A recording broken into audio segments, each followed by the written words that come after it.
আসসালামু আলাইকুম। আমাদের খামারে মুরগির বাচ্চা আসবে। তো যার কারণে আমরা কি করতেছি, এই মুহূর্তে আমরা ব্রুডিং ঘরটা রেডি করতেছি। তো সেক্ষেত্রে আমাকে সহযোগিতা করার জন্য আমার ২ জন ভাতিজা এখানে আসছে। তো সবাই মিলে আসলে আমরা ব্রুডিং ঘরটা এখন তৈরি করব। তো ১ম এ আমরা কি করব, চিক গার্ড যেটা আছে মুরগির জন্য, সেই চিক গার্ডটা আগে গোল করে রেডি করে নেব। লাইটের থেকে সমান দূরত্ব বজায় রেখে গোল করে নিব। নিয়ে তারপর যে চিক গার্ডের যে ২ টা মুখ থাকবে সেটাকে ক্লিপ দিয়ে আটকায় দিব। আটকায় দেওয়ার পর এটা যাতে সমান থাকে, ভিতরে ইট দিব। যেহেতু আমার এই ঘর ফ্লোর করা অথবা কাঠ দেওয়া আমার এই ঘর, তো এই ক্ষেত্রে তো আমার বাঁশ বসানো সম্ভব না।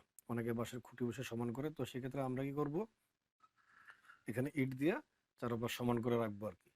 এখানে ইট দেওয়ার পর আমরা এটার মধ্যে দিব হচ্ছে ভুসি।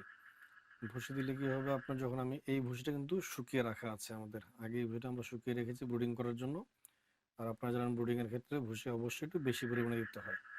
ভুসিটা দেওয়ার পরে আমরা যে কাজটা করবো, ভুসিটাকে একবারে সব জায়গায় সমান করে দিতে হবে। তার কারণ হচ্ছে, যদি উঁচা নিচা থাকে সেক্ষেত্রে কিন্তু আপনার জন্য সমস্যা হবে। মুরগি যখন উঁচা নিচা জায়গা হবে, দেখা যাবে এক জায়গায় বেশি বসে থাকবে, এক জায়গায় কম যাবে। যার কারণে কি হয়, ঘরটা একবারে সমান করে করে দিতে হয়।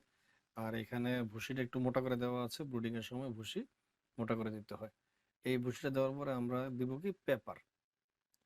তবে তার আগে যে বিষয়টা আপনার এটা খেয়াল রাখতে হবে, যে ভুসি যখন আমরা দিব, সেই ভুসি যেন অবশ্যই যেন শুকনো হয়, কিন্তু বেশি শুকনো যেন না হয়।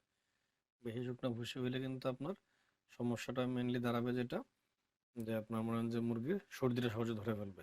এই ভুসিটা দেওয়ার পর আমরা এর উপর দিয়ে দেবো পেপার। পেপার সুন্দর করে ভালো করে বিছিয়ে দেওয়ার পরে আমরা লাইটটাকে নামায়া লাইটটা জ্বালায় দেবো। লাইটটা জ্বালিয়ে দেওয়ার কারণ হচ্ছে, আপনার যখন মুরগি যখন ঘরে আসবে তার অন্তত ৬ ঘন্টা আগে লাইটটা জ্বালানো উচিত, যাতে টেম্পারেচারটা ঠিক থাকে। লাইটটা জ্বালানোর ফলে আপনার পুরো ঘরের যে পরিবেশটা আছে, এটা যে উপযুক্ত টেম্পারেচার যেটা দরকার সেটাতে চলে আসবে।